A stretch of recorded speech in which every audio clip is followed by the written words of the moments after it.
L'actu du jour.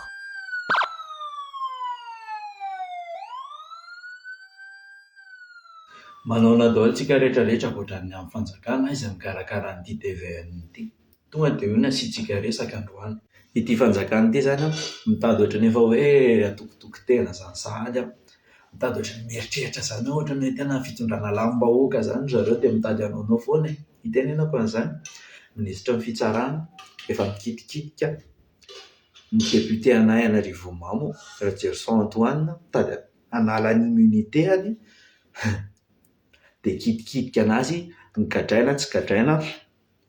Ny olona orange teo aloha mena toerana tsara ao anivon'ny assemblée, atao filohan'izao atao filohan'izao.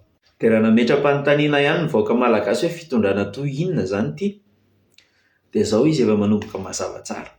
Dia nitesteny zany hoe aiza ny tolérance amin'ny malagasy, efa kitihany izay tiany kitihana rehetrarehetra dia nikitikitika ny député Rajerson Antoine izy.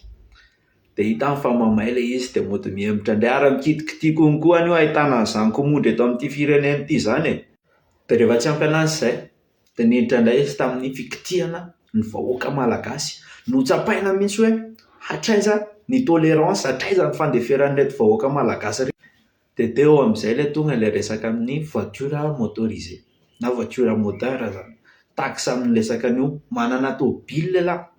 Dia miteny ny fanjakana hoe ameo aty fialahara manana tôbila.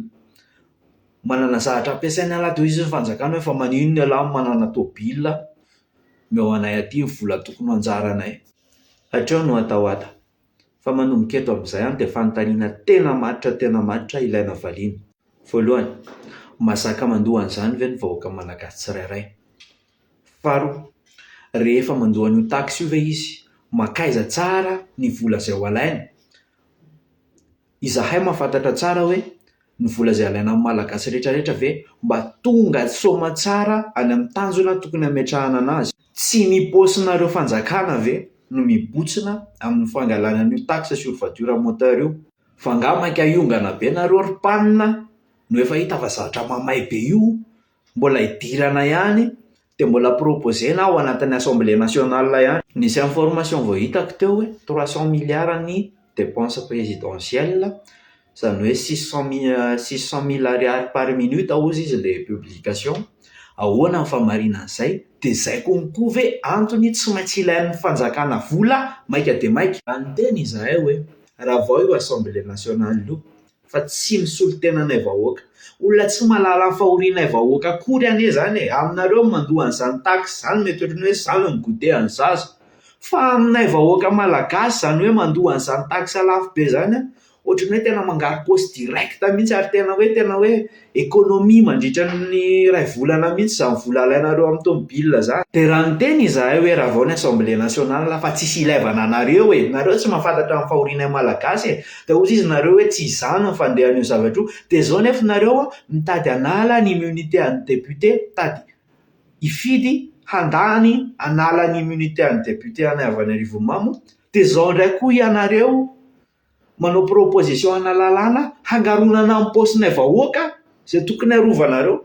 Oletia ataovy sérieux. Iaho moa tsy havanana dia mba apetrapetraka fatany ihany ity fanontaniana ity hoe sao dia mba hakakely nareo dia hoe ndeha hipitsika ary fa tsy mety zany, rivotra milay zany. Satria ahoana? Raha ataoko hoe misy olona iray tapitrisa ohatra ny angalana vola amin'ny taxe amin'ny tôbila na amin'ny moto. En moyenne nefa ilay izy eo amin'ny 20 000 ariary eo ny taxe alaina amin'ny olona zany raha tôbila, raha moto zany izy raha farankely indrindra. Dia 20 000 fois 1 million zany dia 20 000 millions zany ny vola azonareo anatin'iray taona. Dia nareo nefa efa koby fa tsy ateza eo e, raha sao décision anareo manaonao foana be zay fa koby fa tsy ateza eo. Dia ilay izy koa forsena amin'ny vahoaka andeha handoa lezy farak'izay maika, sao dia hoe farak'izay maika satria maika andeha hipitsika. Miaro ny vahoaka ve ianareo sa manambotra ny vahoaka? Nahazo toerana ve nareo dia maika hinana be fotsiny dia andeha hipitsika? Ny vahoaka malagasy koa ve efa somihatra ny ankibon-dreniny, satria ny fanjakana raha tokony hitady vola, hitady financement, hamokatra matière première, hanodina an'izany hijery moyen rehetrarehetra hatongavana amin'ny hoe vokatra avy eto amintsika hamiditsika amin'ny vidiny tena izy any ivelany, mivarotra an'izay tokony atao varotana. dia au lieu de hanao an'izany izy volany aposy lany alainy dia dia ny gasy ve zany somi faratampony sa hoe olona ohatrany ahoana loatra no tsisy miteny mangina daholo aiza ho aiza ny vahoaka malagasy fa vola efa any aposinao zany alain'ny olona zany fa sao dia mbola matory ihany ianao farafahatarany tsy maintsy aloha amin'ny 15 juillet ny taxe izay mbola olaniana voaingana kely dia tsy maintsy amin'ny 15 juillet ny alohanareo dia eo nareo dia efa mahafantatra hoe fitondrana hiaro anareo ve ty zavatra mitrango ty sa fitondrana andeha hanabotry anareo ireo tsara fa efa betsaka n'ireo Facebook izay compte fake tsy mandeha tongotra mandritra ny taona tsy mandeha tôbila zany mihitsy efa milamina efa sambatra miteny hoe ilaina tsara io taxe io au lieu de handray décision izy hiarovana ny vahoaka dia mamono afo izy amin'ny alalan'ny compte fake dia jereo tsara fa ifandimby handray fitenenana amin'ny ministre ny transport ny panina